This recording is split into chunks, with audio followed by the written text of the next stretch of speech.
Aujourd'hui, dans ce 19e épisode, on va parler d'une croyance d'affaires, mais pas n'importe laquelle. Si je fais des fautes, est-ce que je suis moins professionnelle? Je vous attends de l'autre côté dans 3, 2, 1.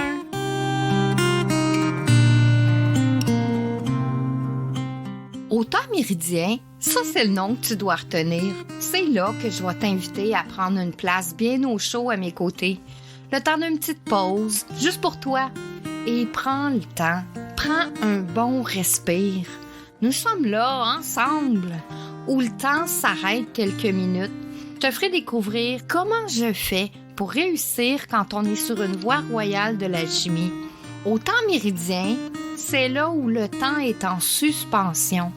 Je pourrais te dire, on va parler d'herboristerie, de développement personnel, de psychomagie, de physique quantique, de mémoire cellulaire, de psychogénéalogie, mais pas que.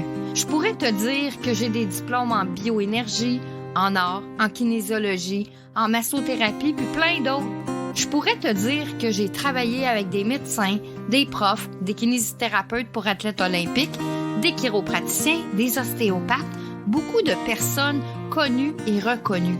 Mais au final, c'est pas ça qui va changer si tu m'aimes ou pas, si t'adores venir me rencontrer au temps méridien ou si tu passes ton chemin. Aujourd'hui, dans ma vie, c'est pas le plus important. Le plus important pour moi, c'est si ce que je partage touche juste une personne. Ça voudra dire que je vais avoir fait ma job. Je vais avoir fait ce pourquoi je suis née.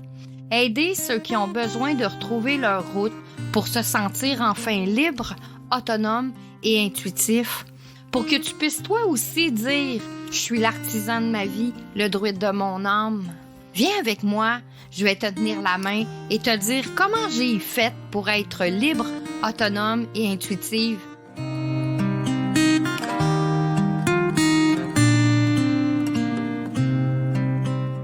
Bonjour mes amours, êtes-vous assis là avec un café parce que le sujet d'aujourd'hui, c'est un sujet qui est robuste pour plusieurs, puis j'espère que ça va vous faire voir un autre côté de médaille.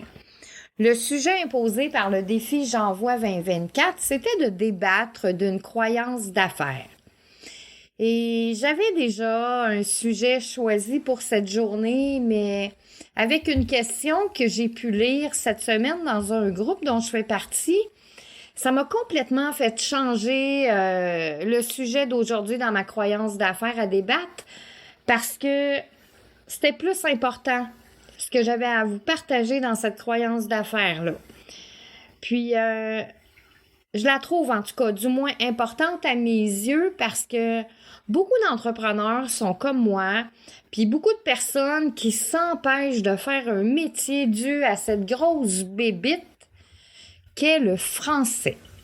Eh bien, pour bien comprendre ce que je m'apprête à partager avec vous, je dois vous raconter mon histoire. Je suis un enfant typique, un cerveau en arborescence. Je suis douée dans l'analyse, je dirais plus qu'au-dessus de la moyenne. Ma vision est grande. Je vois les schémas au complet et non quelque chose en vision rétrécie. À l'école, en maths, je suis très bonne, mais pas pour les profs, pas pour l'école, parce que moi, quand je vois le problème, je suis capable de donner la solution tout de suite. Mais j'ai aucune idée du chemin que j'ai pris, du moins que mon cerveau a pris pour arriver à la réponse. Pour moi, c'est juste logique, c'est juste facile, mais c'est pas ça que l'école veut nous apprendre. Elle veut nous apprendre le chemin pour y arriver. Donc, en étant incapable d'expliquer comment j'ai fait pour arriver à cette réponse-là, on peut penser que j'ai triché, on peut penser plein de choses, mais c'était pas mon cas. En français, en écriture, français écrit, je suis pourrie. Parce que pour moi, je comprends pas là où il y a des petits accents, des S, des E accent aigu, des ER, tout ça pour moi et les adjectifs, les verbes dans plusieurs temps, c'est hyper complexe. Ce qui fait que je passe mes cours, mais c'est juste parce que je suis une experte en tout retenir par cœur. Donc, les exposés orales, j'ai toujours 100%. En théâtre, je suis capable d'incarner quelque chose qui me demande des émotions. Donc, j'ai des 100%. En poésie, en composition, je suis toujours la meilleure de classe. Mais ma grosse bébite, c'est d'écrire pas de faute. Donc, le français, je passe juste à la fin parce que j'ai des 100% dans des examens, partout ailleurs, sauf quand j'écris. Je me retrouve donc à toujours passer le français à la limite. Je fais mon primaire, mon secondaire, au cégep. Je vais même à l'université. Mais ce fichu de truc de français qui me rentre pas dans la tête, c'est tellement illogique pour moi. Au secondaire, je suis arrivée dans le premier centile au Québec en chimie. Donc, j'ai reçu une mention au mérite puis une mention d'honneur à cause de ça, parce que la chimie, c'est juste des affaires dont c'est facile pour moi. Mais mettre un S ou pas de S, c'est sûr, aujourd'hui, je comprends là, qu'il y en a plusieurs puis tout ça. Mais il y a des fautes dans le présent qui me rentrent pas dans la tête encore à 56 ans. Faut savoir qu'au cégep aussi, j'ai eu des super bonnes notes dans ce que je rendais comme travail. Mais quand le prof donne 50 points pour les fautes d'orthographe, puis 50 points de la note de ton travail, ben je me retrouvais avec des 50 parce que j'avais 0 sur 50 pour la partie en orthographe. Il y a quelques années, j'ai suivi une formation d'auteur parce que écrire, j'adore ça.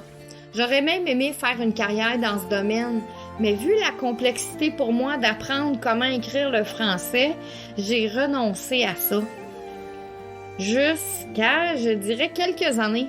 Un jour, j'ai rencontré un coach d'auteur. Et une des premières choses qu'il m'a dit, c'est « Marie-Léa, l'écriture, c'est un métier, puis correcteur, c'est un autre métier. On peut pas faire les deux. » Puis ça m'a aidé à me laisser aller dans ce côté pour comprendre qu'à l'ère des réseaux sociaux, du bon que prenait l'Internet, je pouvais pas passer à côté de partager mon savoir parce que ma grosse bébite, c'est le français. Aujourd'hui, à 56 ans, je sais comment je suis. J'ai pu développer des façons de faire qui me permettent d'en faire un peu moins. Mais comme je suis aussi travailleur autonome depuis l'âge de 18 ans, c'est certain que des clients que j'ai dû avoir perdus parce que dans ma pub, mes sites web, il y avait des fautes de français. J'ai reçu de très mauvais commentaires personnels aussi sur ces points qui m'ont touché, jusqu'à ce que je sois capable de m'en détacher. Autrement dit, aujourd'hui, ce que le monde en pense, ça me dérange pas. Comprendre qu'avec le métier que je fais, ce que j'enseigne, si les fautes d'orthographe te rebutent, eh bien, tu seras pas le genre de client que j'aurai parce que je travaille au creux de l'être. Puis les mots ont une importance capitale, mais pas dans la façon de les écrire, mais plutôt dans la façon de les utiliser. Et quand on arrive à utiliser ces mots comme je le fais, ben on est ouvert pour parler ce qu'on appelle la langue des oiseaux. À plusieurs endroits dans mes podcasts, d'ailleurs, j'en parle souvent de la langue des oiseaux. Je fais souvent quelques références justement à cette langue que je trouve majestueuse parce que c'est la langue des dieux, la langue des druides, c'est la langue des alchimistes. Pour vous donner un exemple simple, si je vous rencontre et que je vous demande de quel endroit vous venez, mais si vous venez d'un endroit, c'est que forcément il y a un envers. Alors, peut-être que la quête de la vie n'est pas la quête de l'endroit, mais la quête de l'envers. Et bien sûr, si je vous dis la clé, vous allez penser qu'il y a une porte. Puis si je vous dis porte, il y a un verrou. Entendez bien, verrou. Vers où vous allez? Ça dépend toujours de où est le où. Car d'un côté, c'est ouvert et de l'autre, c'est vers où. Avec ce petit exemple qui me fait un peu rire, est-ce que vous comprenez que pour enseigner ce que je fais, l'orthographe n'a plus aucune importance dans mon cas? même quand il s'agit de mes trucs professionnels. Est-ce que je suis moins professionnelle parce que j'écris avec des fautes? Combien de personnes sur 10 pourront faire la technique que je viens de vous démontrer? Pas beaucoup, me direz-vous. Effectivement, pas beaucoup. Mais je suis une femme super professionnelle dans mon métier. Ça n'a rien à voir avec le fait d'être moins bon en orthographe. J'ai travaillé avec des médecins, des profs, des chiropraticiens. Puis effectivement, ça a été longtemps, le fait que je sois pas bonne en orthographe, ça a été longtemps la cause de mon syndrome de l'imposteur. Hey, moi, j'étais pas bonne en français, mais je travaille avec des médecins. Je serais supposée d'être super bonne en français, mais je suis pas capable, ça me rentre pas dans la tête. Alors, pourquoi s'empêcher d'avoir un professionnel dont vous trouvez une faute sur son site? Quand on est travailleur autonome, on est obligé de porter toutes les casquettes, car vous n'imagineriez même pas combien ça pourrait coûter d'avoir un correcteur à côté de soi. Moi, dans ce cas-là, mon meilleur ami, c'est Antidote. Mais ça reste qu'Antidote, c'est un logiciel, c'est une machine. Donc, il en reste des fautes. Est-ce que vous me considérez moins professionnel pour ça? J'espère que cela vous éclaire, vous permet de voir un autre côté de médaille, donc un envers, à ce qui est en droit. C'est ce qui termine notre épisode d'aujourd'hui. Demain, dans le défi J'envoie 2024, le sujet est les mystères de l'univers. Puis cet épisode sera dédié spécifiquement à Stéphanie Pinault.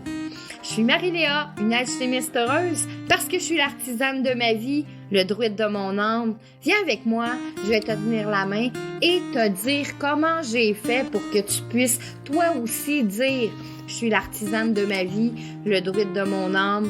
Bonne journée à tous et chacun, je vous embrasse et je vous dis à demain dans le défi J'envoie 2024.